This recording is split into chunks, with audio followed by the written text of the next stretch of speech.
Why does that light turn on? You must have asked this question to you most of the time. So, welcome back. My name is Samir Negi, and today we are going to explain why does the check engine light turn on. But if you haven't been to my channel, please make sure you subscribe and give a like to support the channel. So, sometimes in your life, the amber light on your dashboard has come on. Maybe your car still drove perfectly. Maybe you panicked a little. Either way, what actually happened inside the car in that moment? And this we are going to explain from a perspective of an automotive engineer. Now, just go plug in the code reader, but the actual engineering behind the car, how that is detected a fault, decided it was serious enough to tell the user, that means you, and stored a record of it that a technician can read it a weeks later. This is for developers and engineers who want to understand the system end to end. Let's get into it. At a high level, three things to happen before the light turns on. First, a sensor somewhere in your car. Let me turn on the laser.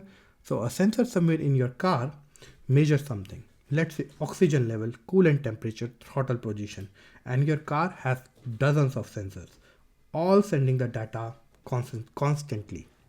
Second thing, then basically the ECU, the engine control unit, receives that reading and compares it to what it's expected to see.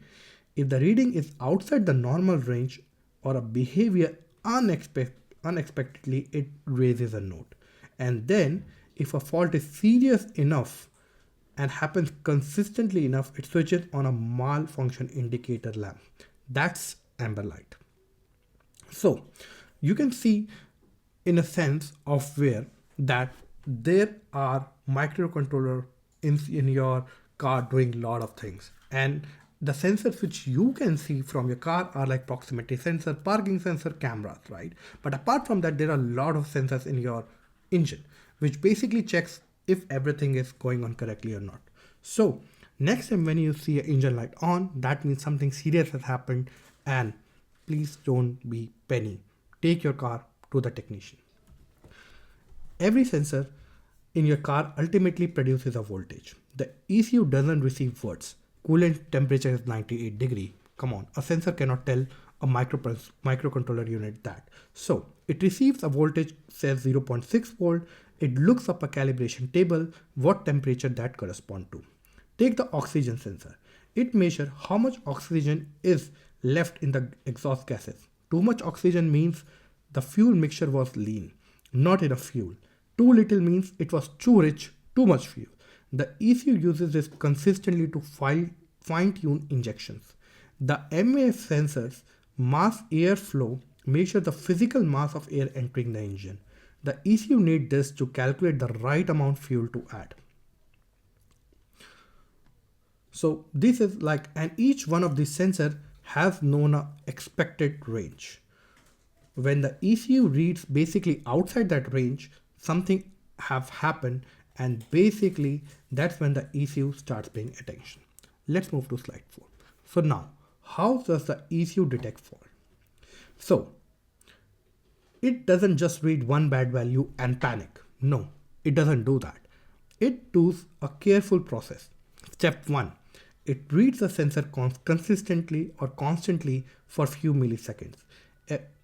Step 2. It compares the reading to a calibration map, a lookup table in the backend in the ECU software, like by the engineers who design it. It defines what readings are acceptable under what conditions. The step 3. If the padding is going outside the acceptable range, it doesn't immediately flag an error. It increments a counter. Small violation happens all the time. A momentary sensor glitch, a brief electrical noise spike, those counter filter those out.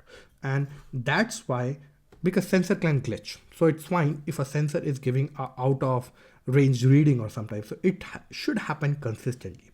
The sensor 4, the step 4. If the counter reaches a threshold, let's say the threshold is defined as 15, the ECU logs a diagnostic trouble code, that what is we call a DTC, things like P0171, fuel system tooling. Then step 5, this is important, Most faults require the same DTC to be confirmed across 2 drive cycles before the light actually turn on. And when we meant a drive cycle, it means it's a complete trip. Engine warms up, runs under load, come back to idle. And this is why sometimes your engine light comes on the second day after the problem start. So let's say if you're going from point A to point B, so if your engine faults from point A to point B, your light will never turn on. But the same thing happens when you are returning back from your office to home, then your engine light turns on, and that's basically the 2 driving cycle that we are talking about. Now, we are going into the realm of DTCs, which are called Diagnostic Trouble Codes.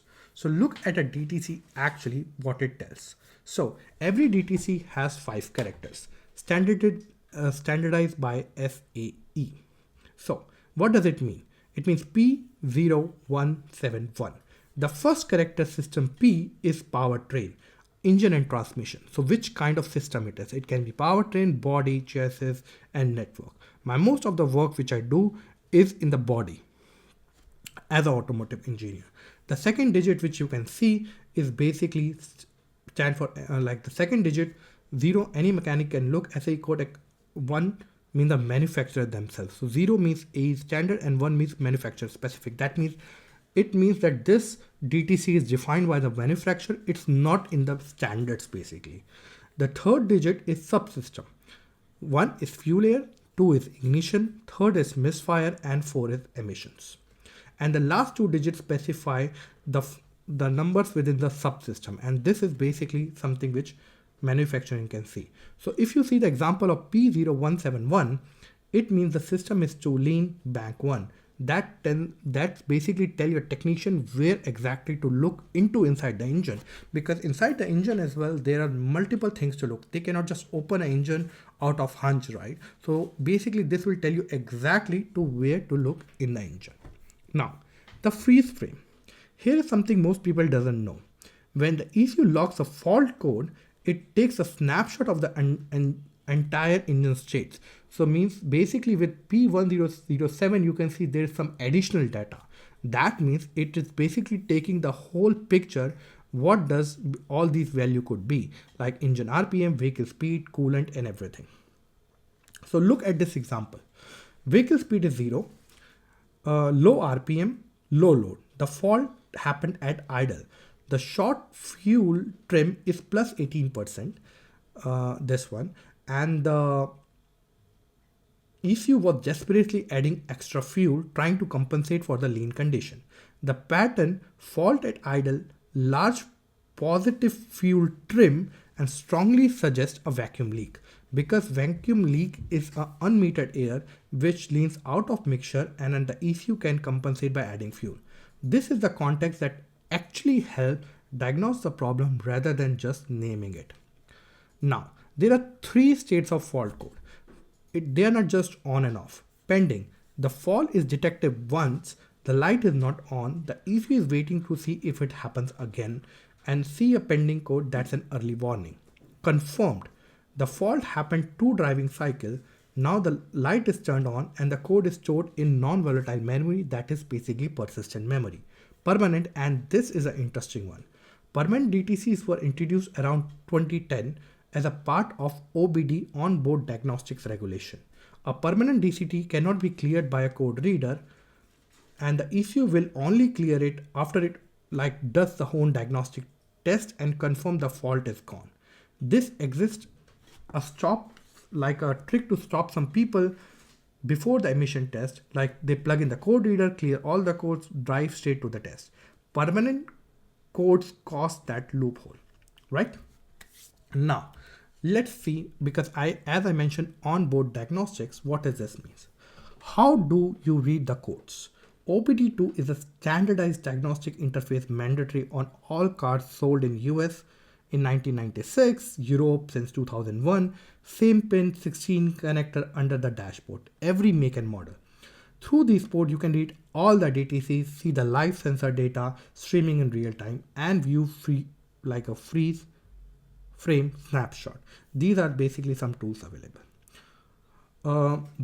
So for the tools, you don't need to spend much. You can get a 20 basic dongles, 20 euros, mid-range scanners, and the professional OEM. I wouldn't recommend you to do so in your car because that means you're also tampering with your car, and which is sometimes are not allowed by the manufacturers and can basically cause another fault, or also like your warranty is gone. So be careful with that. But if you want to try, go ahead. But let's come back to the actual problem. Why the light sometimes go off by itself? One of the most common question, the light came on, I drove few days and then it went off on its own. Is it fine now? So let's see the three reasons it can have. The first thing, intermittent fault. The condition only happened occasionally if the ECU passes its check over subsequent driving cycle, because I told you there are checks over multiple driving cycle, it clears the MIL after 3 clean trips. But the DTC is still in the fault history. Plug in a code reader and you can see it. So next time when you take your car to the service center, they can read the DTC. The second is the self-healing condition. Some faults are genuinely transient. A temporary voltage drop, moisture in the connector that dried out, a brief voltage drop as I mentioned before.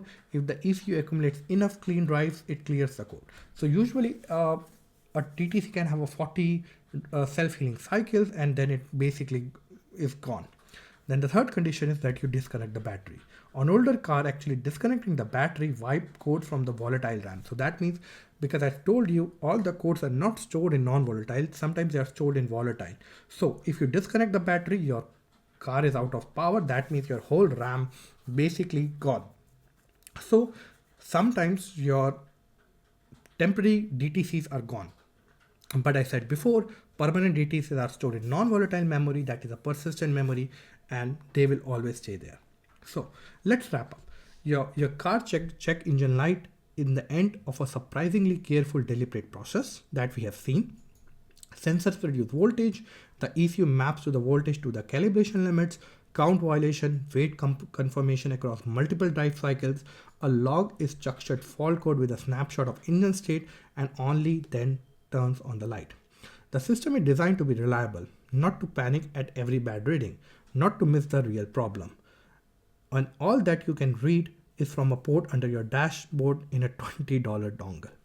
So let's see each other in the next video. I hope you have a nice week and a nice day. Thank you so much. See you soon.